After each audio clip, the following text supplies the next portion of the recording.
Hey friends, if you encounter this error OneDrive.exe entry point not found on Windows, then please watch this video. I will guide you through the procedure. So it's not very difficult. Here's what you have to do. So you press the Windows key and the R key together to open the run window and then run this command here, which is percentage local app data percentage Microsoft OneDrive and then reset it. So paste it here and click on OK. Now it won't work on my system because I'm not facing this issue, but you can reset OneDrive by this process. The next one is to check for updates. Now why?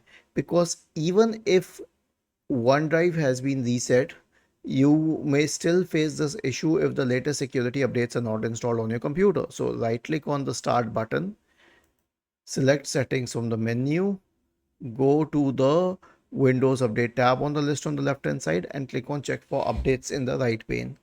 Was this helpful?